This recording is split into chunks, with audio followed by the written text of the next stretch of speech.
Well, good morning, everyone. It is Tuesday, May the 20th, 2014. Almost through the end of May already. Unbelievable. It just seems like, well, probably 4 weeks ago, I was sitting here talking about how it was the end of April. So this year seems to be going very fast. But welcome to Prepper Chicks in the morning, where we get up before the ass crack of dawn and just blab and talk and, preach and a few other things. Tonight, though, I hope you can join us. We will be back at 11 p.m. Eastern Standard Time for our Prepper Chicks After Dark show. And joining us tonight will be someone that I just newly became acquainted with. Her name is Jackie Druga. And she is one awesome post-apocalyptic kind of writer. Picked up one of her books just out there looking, doing some research, and came across her.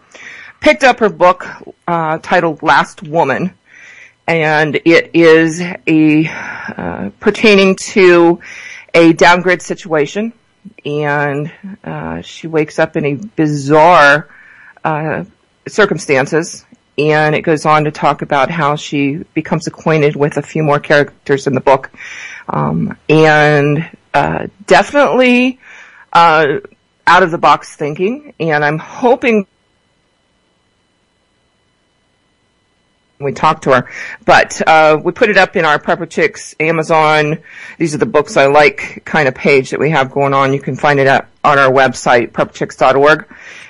But definitely one of my top picks for writers. I'm going to go through. She's got a plethora of other books out there too that I want to start going through. But as you can imagine, my list of reading material it grows by the day. Good thing I like books and like reading and all of that. My husband built me a couple new bookshelves here recently, and because I am a self-professed book whore, I'll admit it wholeheartedly. And I tell him, the bookshelves against the wall are good for insulation in the wintertime, keeps the house warmer, and we can use them in case we need extra protection if somebody decides to shoot through the walls of the house. So, hey, it has its multiple purposes.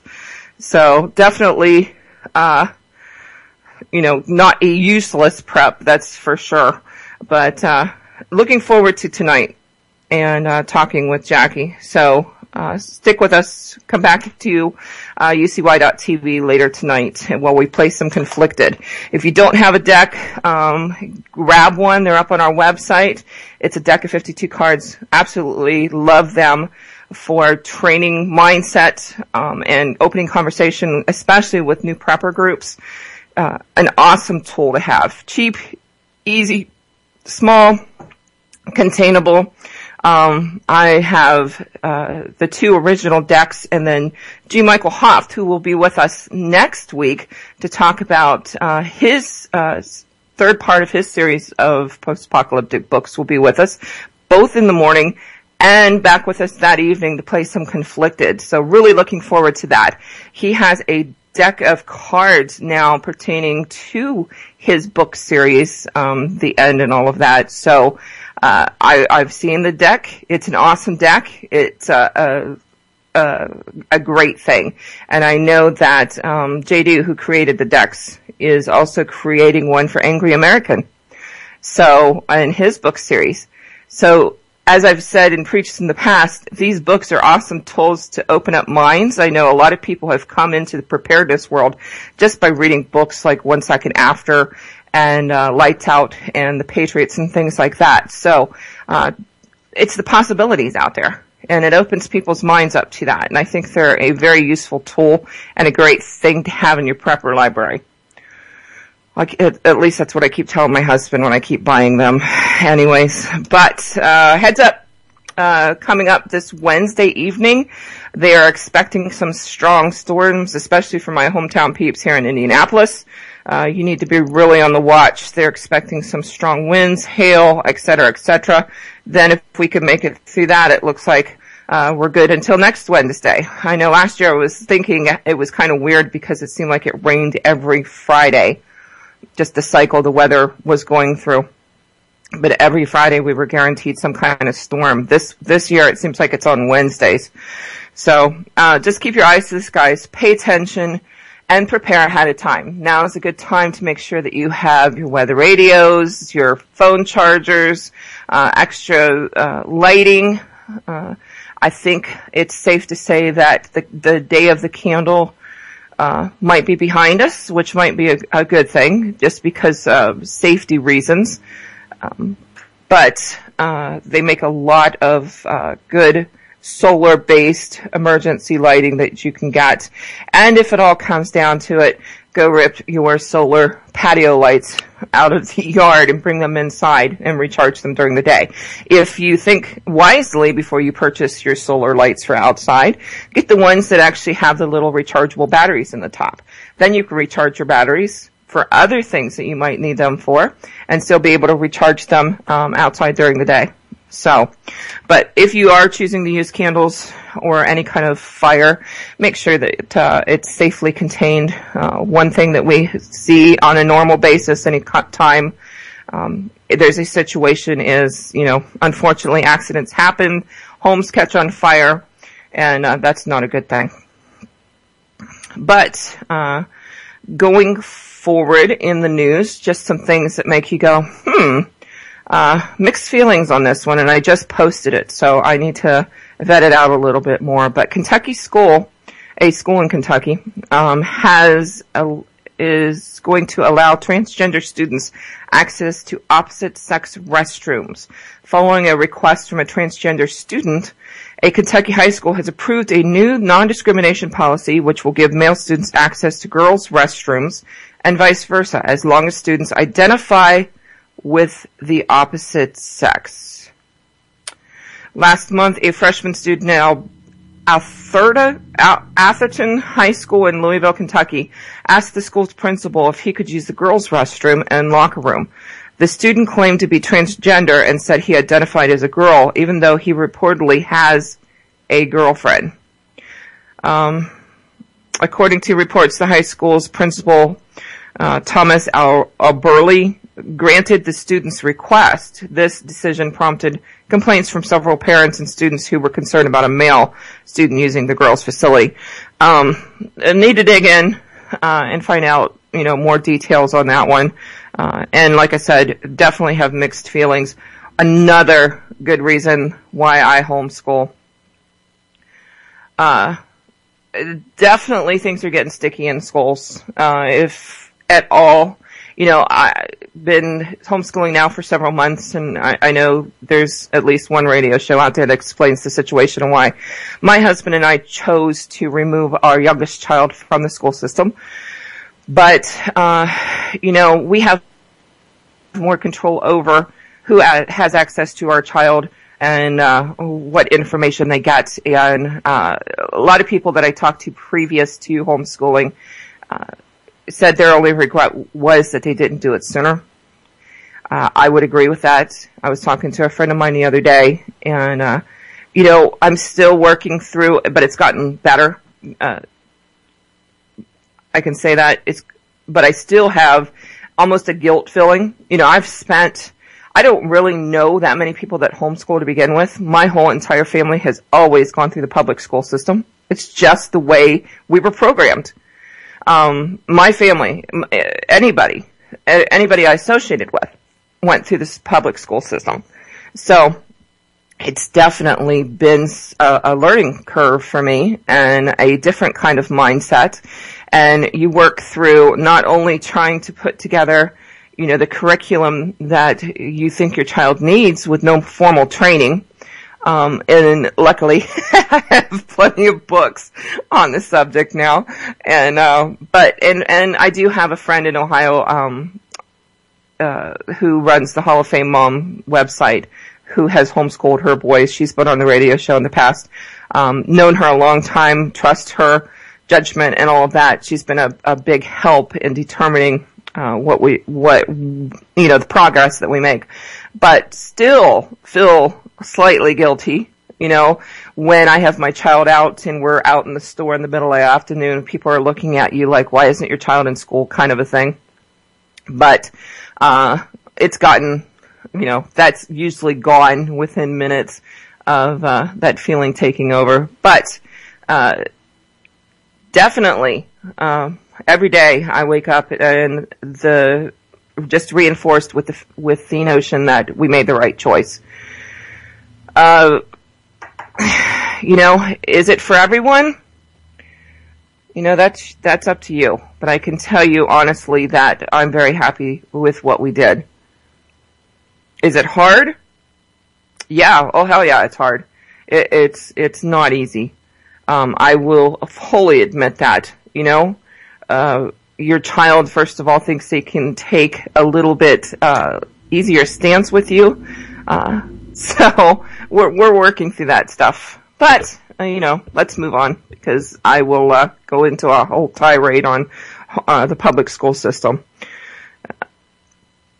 Other things in the news. If you missed it, Thailand has declared martial law as of yesterday. They seem to do this occasionally, so this isn't a new thing for them. So those of you that like to read the news and like, oh my goodness, the world is falling apart because Thailand declared martial law, take a deep breath. Things are going to be okay, and we're going to move along. Somebody had posted a website yesterday in the Coop, and it was pertaining to, hot spots that you don't want to live in if shit hit the fan.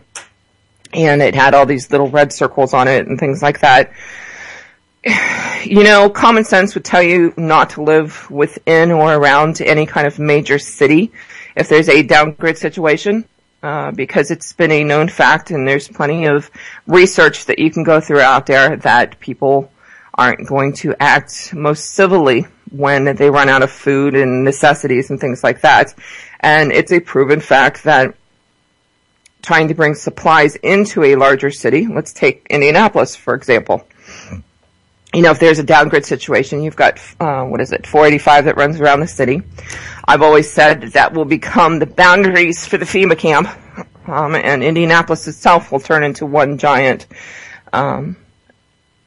unlivable city if there was a downgrade situation. You look at multiple cities that have some kind of, surround going around them. You have to question what's going to go on within those boundaries. But, so getting supplies in, trying to leave is going to be impossible if you wait too long. So definitely something that everyone needs to think about. But, anyways, this map showed cities, and it was kind of, a little askew on where these red dots were at. Some of them made no sense. And unfortunately, the post on the website it came from is one of those, plethora of hacker sites that we are seeing right now that just scrape information from other sites, not always including all the information. But, it's a given. Certain cities are going to be a hot, holy mess in a downgrade situation. But it looked like the entire the eastern part of the United States was someplace that you don't want to live. I don't necessarily agree with that. And I think that a lot of these sites put this information up there to scare the hell out of people and make them buy the products that they're advertising on their page. Unfortunately, with very little knowledge or education behind it. So please be very, very careful with information that you find out on the internet, especially on social media sites, because there are people out there that like to take advantage of people in a movement, such as in preparedness, and they're out there to make a buck, and they do that by trying to scare the daylights out of you. So if you're sitting in West Virginia or Ohio or Kentucky or someplace and you look like you're in a red area, take a deep breath and assess where you're at first before you start making any rash judgments on anything. So that's my little soapbox.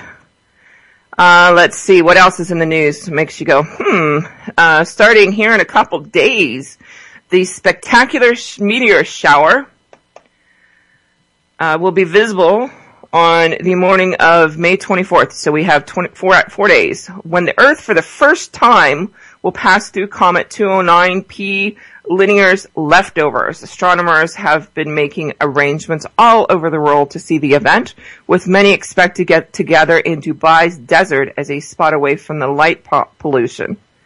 So, heads up, you might see some things in the sky that could cause some people to freak out, but we are going through the tail of a comet.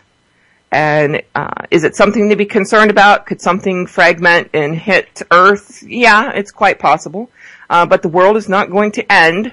You know, I think it would be cool to gather together a bunch of patches for every end of the world scenario that we've all survived so far. But in 4 days, expect the sky to possibly light up if you can see it. It's going to be a pretty cool event from what I understand. And yes, it's a first time kind of a thing, but the world is not going to end at that time. Does not mean that something couldn't hit Earth, like I said, but just a heads up, you know what's going on. Interesting news. Some people have all the fun, and this is out of my Fox in Houston. Excuse me. A naked man attacks a woman through her sunroof. A Dallas woman's drive home turned into a nightmare, and it was caught on camera. A naked man jumps through the woman's sunroof. A neighbor shot the video with his cell phone. He didn't help her, but by golly, he was standing there, and he was going to take video of it the entire time. According to police records, Nicholas Dill began beating the woman and caused her to eventually lose control of her car before crashing into a utility pole. Good thing the neighbor caught that all on tape, right, instead of helping her out.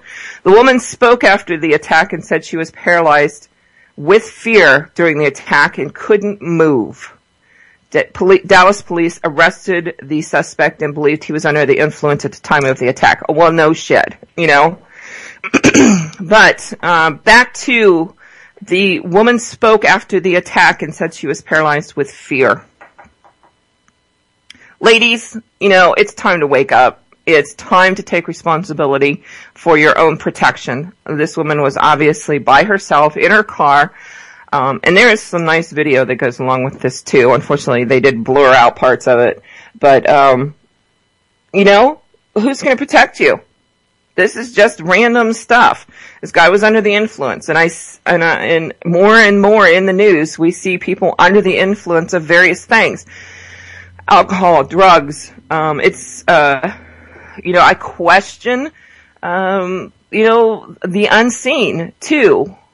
The airwaves, what's going through them, with cell phone signals. And it's, you know, they had a report, I think I posted about a month ago now, about how they're going to up the, airwaves on cell phones. You don't think that stuff plays with your mind? You need to wake up. Anytime I'm on my phone too much, I get a headache. So you can imagine, you know, that stuff going through the airwaves and stuff, how it's going to start affecting people, especially people that are already on the edge to begin with. So we need to situationally aware at all times and learn to protect yourself. If you don't want to carry a firearm or something like that, there are a multitude, I'm not going to use the word plethora again because I've already done it twice, but there are a multitude of other ways to protect yourself out there. You know, pepper spray, whatever. You know, so use them and learn how to protect yourself. I get to start this week, which would be tomorrow, I believe. We have a gentleman coming to our home who's going to start teaching us some martial arts and some various ways of self-protection that's outside the norm. Let's see. So I will be keeping you updated on what we're doing, what we're going through, and all of that kind of stuff. I know my husband I do not have very much training in any kind of formal martial arts. My husband has some Aikido training when he was in New York. So this is something some friends of ours gave us a heads up on, and really talked highly of this gentleman here locally and want to see what he offers and see what he has to say. So, you know, if you're not always training, you need to be. You need to keep that mindset at all times. Stay situationally aware. Make sure know what's going on around you. Don't stick your head in the sand. It's only going to get you hurt. Or possibly get a naked guy in your sunroof of your car. That could have been a good time, but unfortunately he started beating on her, so there you go. Other news, China's been in the news a lot this week. One report is China steps up speed of oil stockpiling as tensions mount in Asia. I know they're in the news a lot with the stink they have going on with Japan right now and water rights. China sends 5 ships to Vietnam to evacuate citizens, so expecting some kind of turmoil in that general area. And if you don't think it affects you over here, please wake up to that. But let's get on here because we're already 22 minutes after the hour, and I could spend all day on the news. But one thing I wanted to talk about today, and I've had multiple people ask me here recently. We've had some new peeps on the Facebook page, but how do you begin? Where do you begin with preparedness? And sometimes when we're on here on this show, I think we preach to the choir a lot. Most of the people that are listening are already prepared, and we just come here, inform this community, which I think is awesome. But what about the other people out there, the sheeple, as we refer to them as, the people that aren't awake, that still live their life as if nothing is really going on out there? We come to UCY because it gives us not mainstream media news. These alternative news channels really get down to the nitty-gritty, get down to the truth, as opposed to you watch Fox or CNN or something like that. And I'm not going to get into a debate on who's better or who's worse or whatever. They're all on the same agenda, and they're there to give you the information that they are told to. So reach out to these alternative news sites and really listen in and get the real news. A lot of news going on around Bundy and the situation in out west in Nevada. But I know there are a couple hosts from UCY that are actually out there on the ground getting the real story. And that's the only way you can do it. Reach out to the people in the areas and find out what the truth is, because you deserve the truth. But where do you begin prepping? Because a lot of people, some people, let's say, are waking up and they're reading the news, and it either scares the hell out of them, or it makes them start to dig in and say, well, what can I do? How can I get ready? Something's going on here, and they're questioning that, but they're not sure what to do. So I was taking some notes yesterday, and I thought I would share those with you. If you're someone new, maybe you could share this with someone out there. But there's a lot of things going around that one has to question whether or not it's time to step up and make sure that you and your loved ones are prepared for anything that comes up. And this isn't about the end of the world drama, Y2K, oh my God, there's meteors going to hit the earth kind of a thing. This is everyday life. So, first thing is develop the mindset. 2 things on that. First of all, if you could care less whether you live through it, very good chance that you're not going to. You have to determine in your mind that no matter what happens, you're going to do whatever it takes in order to survive. There's a lot of books out there that have stories in them pertaining to people that have survived various unforeseen, just stellar events out there. Falling out of an airplane, but they still survived. And why is that? Usually the number one thing is their mindset. They've determined that, I need to live for a multitude of reasons. Maybe they have children, they have a spouse, they have loved ones, they still have work to do, things they want to get accomplished, and damn it, they're not going to give up. If you're going to survive anything that's coming up, you need to have the same mindset, because the first chance you get that you don't give a shit anymore, it's all over with. And the second part of mindset is you need to take personal responsibility for your own life. No one else's. Your own life. Take personal responsibility. That's a foreign concept anymore, depending on where you're at. Personal responsibility. This generation, and I've caught it in some of the friends of my children, is this entitlement mentality that they have. I never, ever would imagine having that kind of mindset growing up the way that I did with the parents that I had. You earned what you got. You weren't entitled to anything. If you didn't work your ass off to get where you were, you didn't have it. And more people need to wake up to that. It's one of the reasons this country is in the bad shape that it is because they expect the government, they think the government owes them. They think we owe them. And it needs to stop. And it needs to clear up. Those entitled people are going to be probably the first wave, well, maybe the second or third, of people that are going to die if there's a downgrade situation, because they don't know how to take care of themselves. Don't be one of those people. Learn to take personal responsibility for yourself and for those, your children. Mindset. If you don't have that, the rest of this doesn't even matter. This isn't a show about, there is going to be a little bit of a list going on here, but I'm not going to say, oh, you need to buy this or you need to buy that. That's not what this is about. The second thing that you need to do is actually sit down and you need to map out the threat assessment for where you live.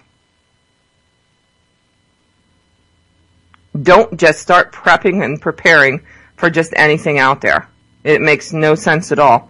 I live in Indiana. I'm not sure when the last time a hurricane came through Indiana, other than maybe some remnants of it, some rain or something like that. But, last time a hurricane, what sense would it make for me to sit here and be prepared for a hurricane? But because of social media, and I'll blame it on them, you see certain times of the year, all the stories coming through, there's a hurricane coming, everybody get ready, blah, blah, blah, blah, which, by the way, some states, Florida and whatnot, have a no tax, that starts Memorial Weekend, on certain preparedness items such as batteries and generators and stuff like that. So dig into that in your area if you are in that area, because it would save you some money, to get ready for a hurricane. But back to, do your own threat assessment, pertaining to where you live. Yeah, tornadoes are on my threat assessment because, that would be one of the things that it comes through Indianapolis quite a lot. But, some other things, localized riots. If I lived out in the country, would that be something that would be on my threat assessment? Probably not. Now, if I lived in the city, more than likely it would be. If I traveled through the city, would I know how to get out of a riot if I got caught up in one by accident? How about a pandemic? That pretty much would affect a lot of people, but mostly people in the city. Can you prepare for a pandemic? You can do your best.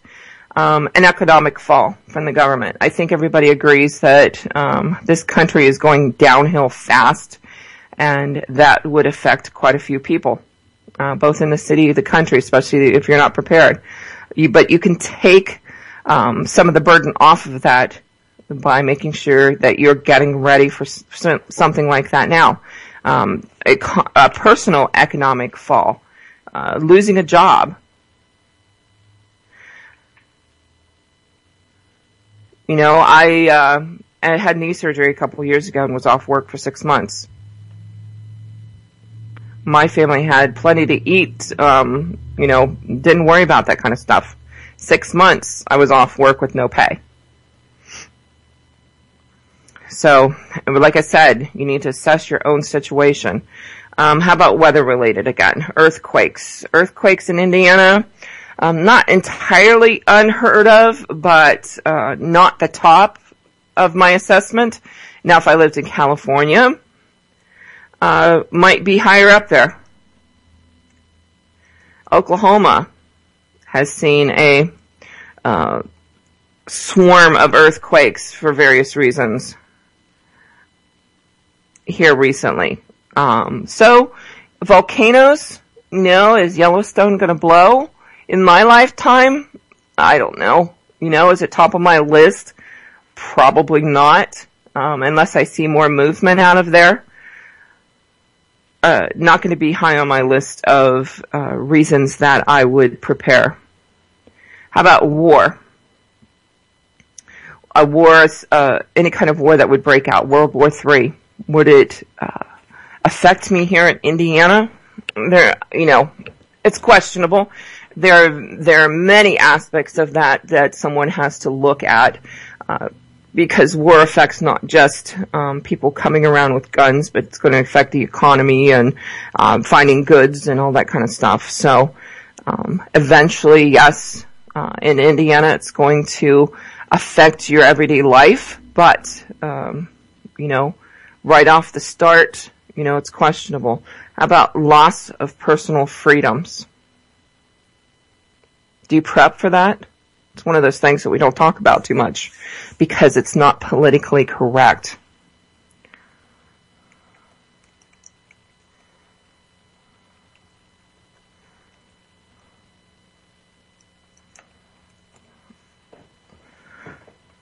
How about the fact that those of us that own firearms are concerned about what's going on with the laws in the state? Are you prepared for that? Are you prepared for not finding ammunition, having to only purchase certain firearms? So, something to think about. The Ice Age. It's been in the news recently with the ice caps and things like that. Is it going to affect me in Indiana? Not so much, but if I lived on the coast, I'd probably dig for more information on it. How about a trucker strike? If there is a war and the price of gasoline goes up, truckers are not going to drive if they're not going to make money. They're a business, They're not going to take money out of their own banks, their own accounts, in order to pay and purchase gasoline to deliver food for you. The truckers go down, it's going to get ugly. So they're a vital part of being able to move product across the United States. And then, what about a meteor? I talked about here in 4 days we're going to go through the tail of a comet, and we're going to see the sky light up a little bit, depending on where you're at.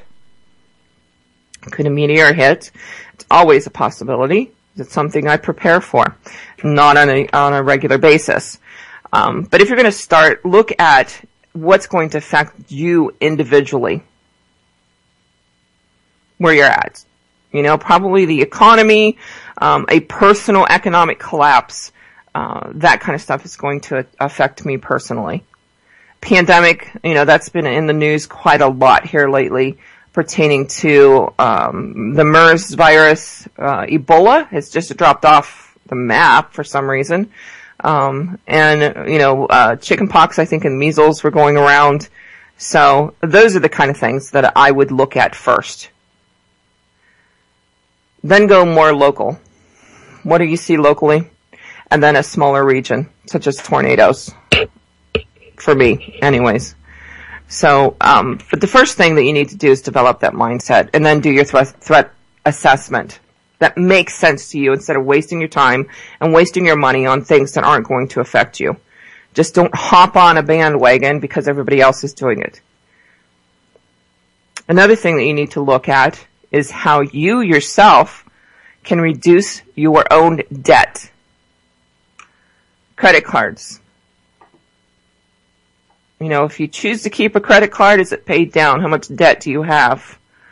The more control that, and I use control as the more you owe someone, because at that time you've given them control over you, the worse off you're going to be. So reduce your debt. Pay off your credit cards, pay off your cars, your houses as best as you can. If you really put your mind to it, you can move it faster than you think you can. And then look at energy consumption. How much do you rely upon the grid? Do you know? There's a cool little device out there. It's called a kilowatt, and it actually plugs into your outlets in your home, and then you could actually plug an appliance into that. So it's still running, but it's got a meter on it, and what it tells you is what kind of wattage that you're using. And you can use this and take it around the house and do an assessment on your house and find out what's sucking the most energy off of the grid, and start cutting that stuff out. But until you figure out what it is and what's holding control over your life, you're not going to be able to do that. But go around, check your different appliances, and then start writing all this information down. My husband and I are going to do this over the next week or so and check and see what appliances. We have computers, refrigerator, freezer, lights, TV, stove, even things that I don't normally use. Now that it's coming into summertime, I use my crock pot a lot instead of turning on the oven or something like that. So yesterday I threw a roast in the crock pot and it cooked while I was at work. Nice to come home to something that's ready to go. But it doesn't heat the entire house up, and be interesting to see how much energy that it uses. How about your washer, your dryer, your toaster, your hot water tank?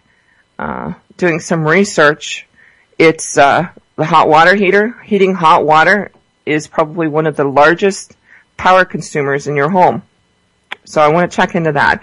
And then I'm looking at, too, there are devices out there such as solar hot water tanks and the little tankless units that just go under the sink or by where you would use water and need hot water.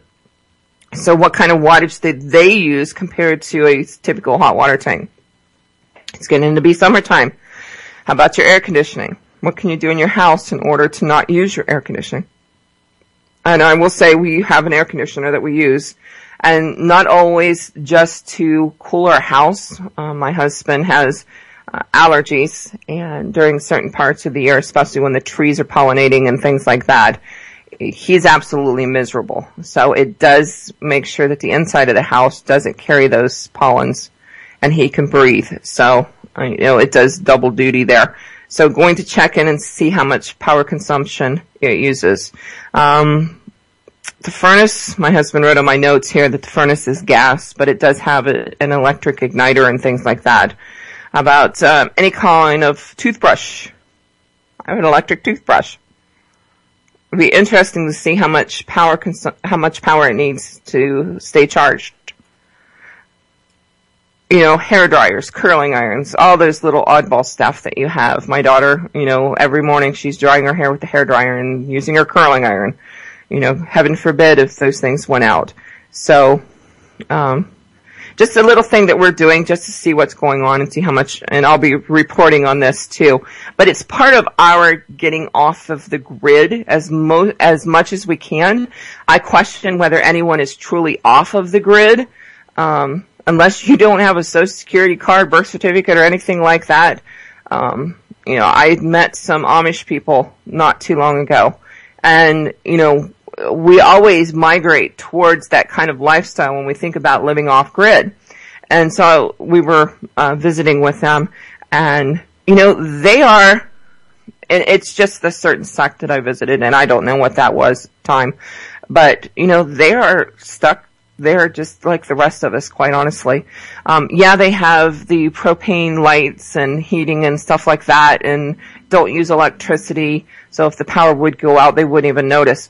But they still rely upon someone to bring propane to their house and fill their tank and things like that. I'm sure there are others that don't, but even if you go with solar or wind or anything like that, you're still dependent upon someone, because batteries only last so long.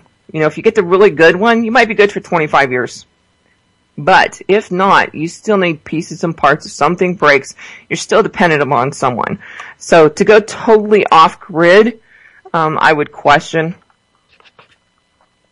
But there are ways to make sure that you stay as least dependent upon the grid as possible. So your mindset, develop that. Make sure that you take personal responsibility. Threat assessment. Make sure it's realistic. reduction of your debt. And then have a plan. Sit down and put a plan together. If something would happen, these are the steps that everyone would take. If, my son lives on the other side of town from us. And, my kids, we talk about downgrade situations all the time. So if there was an EMP, he would be able to identify what's going on a lot faster than probably a lot of other people out there. So we have sat down and put a plan together. Okay, if this happens, these are the steps that everyone's taking. When you put a plan together, this is the part that is the most calming once it's completed. It might be a little unnerving to begin with when you start putting all the pieces and parts together. But once you have a plan together, you can almost take a sigh of relief knowing that you can figure out what everybody else is going to be doing, where they're at, what's going on, that kind of thing. So plan out your routes, your destinations. Make sure you have maps and what's going to go on. Thursday, we have some friends coming over, and we're going to work through a home binder for this family. And it has in there areas for firearms, for figuring out what kind of supplies that you have, and inventory items and things like that. Some people feel uncomfortable having that information out there, but only they know that they have it, nobody else. And you can also put it on a thumb drive, especially when you create it on a computer. And then you can also do things like just a simple number variance encryption. So if you're going to write down people's social security numbers in there in case you need it after a situation, just change, pick out a number like 5 and change everyone's numbers that you're writing down, their social security numbers, by 5. Only your family knows that secret number. Then they'll be able to determine the information that's in there. That takes a little bit of that stress, that concern off putting this stuff down on paper. Because if not, it's very easy to cross that line between preparedness and hoarding, especially when there's no sense of organization going on. So, and that's a very important key part of being prepared is where everything's at, what you have, what you can use for different things. Seen people buy multiple things because they couldn't find the first one that they bought. And so it's a waste of finances when you could be moving on and doing other things. Another thing that you need to look at, and I've talked about this in the past, is the house that you live in, the home that you're in now. A lot of them are just glorified hotel rooms. You go to work, or you get up in the morning, you take a shower, you get dressed, you go to work, you come home at the end of the night, you might fix yourself something to eat, you go to bed, and you do it all over again. Your home is not utilized to its utmost possibility. Pay off your mortgage, get that taken care of. Improve the energy efficiency and independence of your home. If you're looking at a home, I would consider staying away from large urban areas to begin with. I think everybody would agree with that. But I've talked about it in the past, permaculture. I think it's a very, very important place in the preparedness world that does not get talked about very often. And it can be implemented into an area, too, that unfortunately, some people that live in subdivisions have HOAs. They have rules that they have to abide by. So they can't have gardens or whatnot. Implement permaculture bylaws into your surroundings, and a lot of people won't even know that you have a garden, a food forest. Bring in, if you can, livestock, aquaponics, your greenhouses, things like that. Put your home to use to supply your food. But do it now. A lot of people are collecting things, seeds and whatnot. Well, I'm going to save this for, when there is a downgrade situation. They've never gardened in their life, but they got a whole freezer full of seeds. Not going to be as easy as you think it's going to be. So get out there and practice now for when you need it. And probably one of the biggest things that I talk about, which is number one. Actually, I'll say number two on my list after mindset when it comes to the areas of preparedness, and that's your knowledge prep. Anything tangible can be taken away from you. Any kind of preps. You go spend a small fortune on a Berkey water filter. Tornado comes through and it's gone. It just blew across the county. Now what are you going to do? That was your only knowledge on water purification. Now you're screwed. Knowledge prep has to come right behind mindset. So determine that you're going to live, take personal responsibility, and then start building your knowledge prep. Water purification is one of the segments, one of the most important segments after knowledge and mindset. You can only live so long without water. Your body needs to have water. Your mind will stop not functioning properly, and then you'll eventually die. But you need to have multiple ways to not only catch water and replenish it, but to purify it. You know, we did a drill, okay, without naming bleach. Give me ways to purify water. You know, do these drills in your home. Think about it. Sit it down. Write it on paper. We have lots of information up on our website. Think outside the box. When we had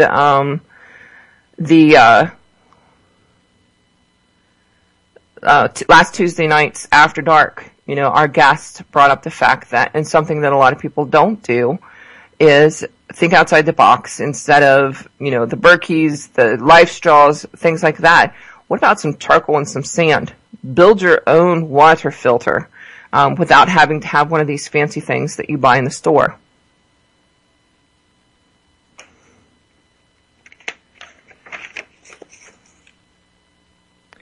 So you have your standard areas of preparedness: water, food, shelter, fire, power, you know, all those kind of things. You can find that all over the internet.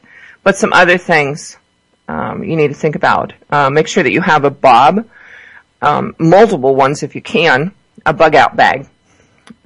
Not a long-term, oh my God, I'm going to go to the woods for 30 days kind of a bag. I'm talking about something more like a get-home bag that you keep with you, especially if you travel a lot. I have one I keep in my truck, and it is there in case I get stuck somewhere while I'm out working, and I can use the things in there in order to get myself home. Food-wise, in your home, don't go buy one of those big-ass $1,000 packages of food out there. First of all, you're not going to know what to do with it, and it takes up a lot of room, and it will put finances in a stagnant position where you could be utilizing it for somewhere else. 30-day minimum you should have of food in your house. And sit down, write out a menu plan. Start collecting things and put together totes of food, of meals that your family actually eats. Don't go buy stuff that you're not going to eat. If you don't like Spam, then don't buy Spam. Don't buy ramen, you know, if you don't eat it. You know, sit down and write down menus and meals that your family actually eats. Do it for a week. Breakfast, lunch, and dinner. Then, after you've got the meals planned out, write down the ingredients. Anything that you would need in order to fix those meals. Include things such as spices, oils, butter, that kind of stuff. Once you get all the ingredients collected, then you're going to go purchase those items, put them in a tote along with the recipes. Bam! You have 1 week's worth of food supplies stored. Do that for another week. 2 more weeks after that, and you've got a whole month's worth of food. The reason I say put the recipes in there is because if something happens to you, would your family know how to pull these ingredients together to last a week?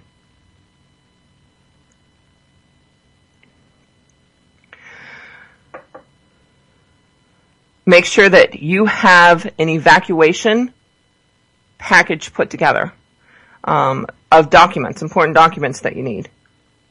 A lot of people have them scattered all over their houses or, you know, in certain spots in a filing cabinet or something.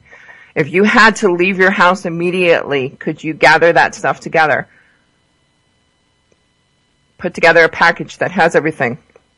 Birth certificates, mortgages, insurance information, Social Security cards, all of that in one spot so that you have it. That's one thing we're going to work on Thursday, is that's going to be part of the family binder. Grow something. Anybody can grow some kind of food. Doesn't matter where you live. If you live in an apartment or wherever, you can get a little container and start growing things. Have a blackout kit. Great if the power goes off. You have flashlights, you have your weather radios and things like that. But do you have a plan if your heating and cooling or your freezer does not work? Rule of 3. Backups to your backups to your backups. 3 ways to purify water. How about 3 ways to eat? Great that you have food storage, but that's eventually going to run out. How are you going to replenish it? Do you know how to garden? Do you have seeds collected? Do you know how to can? Do you know how to forage locally? Can you walk outside your house right now and be able to pull things from outside in your yard or in the local woods or whatever that you know that you can eat and survive until you can get better food? How many yards out there right now are killing dandelions left and right because they don't want to see it because it messes up the nice look of their yard? They might be doing it now, but in the downgrade when they're hungry, they can pull up those dandelions and eat them. Something to think about. Always situational awareness. Pay attention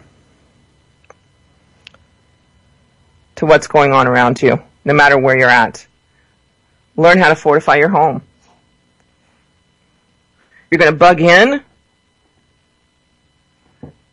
What can you do to make sure somebody doesn't get in your home and cause you harm or steal all of your preps? If you're going to bug out, and that's the choice that you've taken, do you have backup travel plans?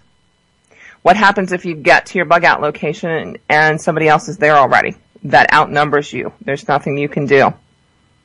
Then what are you going to do? So, where to begin? Start with yourself.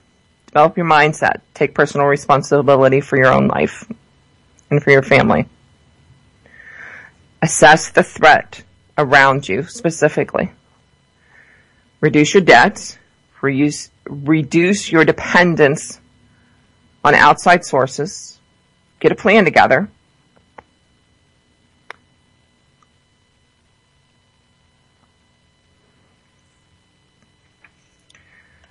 And then start digging in. The one thing I'd like to point out too when you're doing your threat assessment is, and this has been brought up in numerous places, but the less likely the event, such as a meteor, the worse it probably will be. But once you start an order of probability, such as your individual threat assessment, locals, your small region, that will cover pretty much everything else. So think about that. We got 5 minutes and something I want you also to think about. The top 100 items to disappear first anytime there's a downgrade situation. And this is somebody's opinion. Don't forget that. And it will change by area and by the threat assessment. But some things that, if you haven't, start looking at getting in your preps, then do so. A generator. Anytime there's a downgrade situation, the first thing to fly off the shelf is a generator. And then usually you can find them real cheap after it's over with. So something to put out there. 2, water filters and purifiers. 3, portable toilets. Seasoned firewood. Lamp oil, wicks, lamps, lanterns, something to light with. Camp stove fuel. Guns, ammunition, pepper spray, knives, clubs, bats, and slingshots. Number 8, hand can openers and hand egg beaters, whisks, any kind of non-electric tools. 9, honey, syrups, white and brown sugar. 10, rice, beans, and wheat. 11, vegetable oil for cooking. Without it, food burns and must be boiled. Number 12, charcoal or lighter fluid. 13 water containers. Mini heater wand. Without this item, propane won't heat a room. How about a non-electric grain grinder? Propane cylinders. So you can cook your food on a grill, because a lot of people don't realize when the power goes out in your kitchen, they freak out because they don't know how to cook. Survival guidebooks. Lantern mantles, baby supplies, diapers, formula, ointments, aspirin, fever reducers, those kind of things. Washboards, mop bucket with a wringer, things that you can use to clean your clothes with. Propane cook stoves. Vitamins. Word of caution here, if you're going to stockpile vitamins, they do expire. Make sure you get the good ones. It's a known fact that Centrum does not dissolve in your stomach very well, so make sure you do your research there.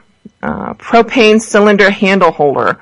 How about, for us girlies, the feminine hygiene, hair care, skin products, things like that, yeast infection. Thermal underwear.